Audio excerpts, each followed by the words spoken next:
नमस्कार मित्रों, कुछ लोगों के मन में यह प्रश्न आता है कि प्रभु ने यह सृष्टि क्यों की। कुछ लोग कहते हैं यह सृष्टि प्रभु की लीला है, प्रभु मनोरंजन के लिए सृष्टि करते हैं। कुछ लोग यह भी कह सकते हैं कि ईश्वर ने सृष्टि क्यों की। क्या ईश्वर को इस बात की भूख है कि लोग उसकी पूजा करें, लोग उसकी उपासना करें। ईश्वर ने सृष्टि क्यों कर रखी है। ईश्वर ने सृष्टि की और फिर कह रहे हैं मेरी पूजा करो, मैं तुम्हें मुक्ति दूंगा। तो अगर मुक्ति देनी थी तो सृष्टि ही क्यों की, और सृष्टि की है तो मुक्ति देने की क्या आवश्यकता है। सृष्टि कैसे आई, क्या ईश्वर ने सृष्टि की है। अगर ईश्वर सृष्टि करता है तो सृष्टि एक कर्म हुई, और कर्म ईश्वर ने किए तो जो करता है वो भोगता भी होगा। जो नियम किसी के ऊपर भी लागू होते हैं वह ईश्वर के ऊपर भी लागू होंगे, क्योंकि नियम तो नियम है। और ऐसे नियम जो चुन के लोगों पे लागू हों वो स्वच्छंद नियम होते हैं, उन नियमों पे विश्वास नहीं किया जा सकता। जो प्राकृतिक नियम है वो सब पर लागू होते हैं, और तर्कशास्त्रीय नियम सब पर लागू होने चाहिए। अगर ईश्वर सृष्टि करता है, सृष्टि रूपी कार्य उसने संपन्न किया है, तो इसका जो भी फल हो, अच्छा या बुरा, वो ईश्वर को लगेगा। ईश्वर भी उस कर्म से बंधेगा। तो क्या ईश्वर बंधन युक्त है? क्या ईश्वर कर्म करता है? क्या कर्म ईश्वर को बांध देते हैं? अगर ईश्वर नित्य मुक्त है तो वह कर्म कैसे कर सकता है? कर्म क्यों करता है? कर्म करने का क्या प्रयोजन है? भगवान कृष्ण कहते हैं, न कर्तृत्वम न कर्माणि लोकस्य सृजति प्रभु न कर्म फल संयोग स्वभावस्तु प्रवर्तते। न कर्तृत्वम अर्थात न तो ईश्वर में कर्तृत्व है, न तो उसने सृष्टि की है, न कर्माणि न कोई कर्म किया है ईश्वर ने, लोकस्य सृजति प्रभु, और जो सृजन प्रभु ने किया है ऐसा कर्म प्रभु नहीं करते। न कर्म फल संयोग, और न ही कोई कर्म फल का संयोग ईश्वर में होता है। वस्तुतः स्वभावस्तु प्रवर्तते, स्वभाव है जो कि प्रवर्तित होता रहता है, बहता रहता है। ये किसका स्वभाव है? यह ईश्वर का स्वभाव है, प्रकृति का स्वभाव है। प्रकृति ईश्वर से अलग है? क्या है यह संसार जो हमें दिखाई दे रहा है? इस संसार के 3 आधारभूत उपादान हैं।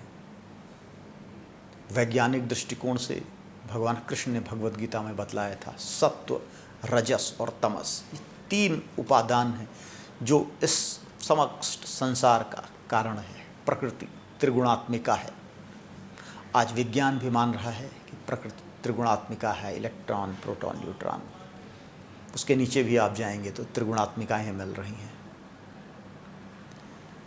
तो यह त्रिगुणात्मिका प्रकृति सभी गुणों का, सत्व के अपने कार्य हैं, रजस के अपने कार्य हैं और तमस के अपने कार्य हैं, और इन कार्यों का स्वभाव है, उस स्वभाव के हिसाब से ही ये कार्य करते रहते हैं।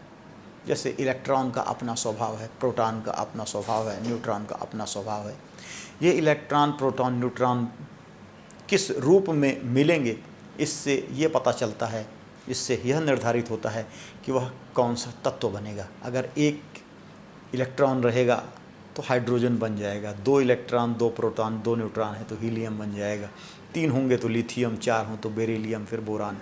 इस तरह अलग अलग तत्व, वही इलेक्ट्रॉन, प्रोटॉन जब अलग अलग संख्याओं में एक दूसरे के साथ जुड़ते हैं तो जो गुण प्रदर्शित करते हैं उनको हम अलग अलग तत्वों के रूप में जानते हैं। किसी को हम ऑक्सीजन के रूप में जानते हैं, किसी को हाइड्रोजन के रूप में, किसी को सोने के रूप में, किसी को चांदी के रूप में जानते हैं। ये गुण हैं जो कि इन्हीं तत्वों के द्वारा प्रदर्शित किए जाते हैं। और फिर ये गुण जिन्हें हम फिर तत्व कहते हैं, ऑक्सीजन, हाइड्रोजन, नाइट्रोजन, कार्बन, लोहा, सल्फर, ये फिर जब आपस में मिलकर बहुत सारे केमिकल्स बनाते हैं, फिर वो केमिकल फिर फर्दर आगे कार्य करते हैं। इसी तरह सृष्टि हो जाती है। भगवान कृष्ण गीता में कहते हैं अलग जगह, प्रकृति क्रियमाणानि गुणैः कर्माणि सर्वशः। जो प्रकृति के ये गुण हैं, सत्व, रजस, तमस, इनके ही द्वारा संसार के सारे कार्य किए जाते हैं। ईश्वर न तो करता है, और चूँकि करता नहीं है तो वो भोगता भी नहीं है, न ही उसके अंदर कर्तृत्व आता है। यह स्वभाव है। जैसे पानी बरसता है, पानी जाता नहीं, आता नहीं, कहीं नहीं जाता। पानी को कोई नहीं बतलाता, जीपीएस कहीं नहीं लगा होता पानी के पास कि कहाँ जाना है, नाली कहाँ है, नदी कहाँ है, महानदी कहाँ है, समुद्र कहाँ है, पानी को कोई नहीं बतलाता। लेकिन पानी का स्वभाव ही है बहना। कहीं भी दुनिया में पानी बरसे वो बहते बहते समुद्र तक पहुँच जाता है, वह उसका स्वभाव है, अपने स्वभाव के अनुसार चलता है पानी। नदी का कोई कर्तृत्व नहीं है, बाढ़ आ जाए नदी का कोई दोष नहीं, नदी का कोई कर्तृत्व नहीं, पानी का कोई कर्तृत्व नहीं, उनका स्वभाव ही बहना है। इसी तरह प्रभु का स्वभाव है, और इस स्वभाव के कारण जो प्रकृति है वो प्रकृति अपने त्रिगुणात्मक स्वभाव के कारण कार्य होते रहते हैं, और उन्हीं के परिणाम स्वरूप यह सृष्टि होती है और प्रलय होता है, और सृष्टि और प्रलय की यह परंपरा चलती रहती है। हरि ओम तत्सत।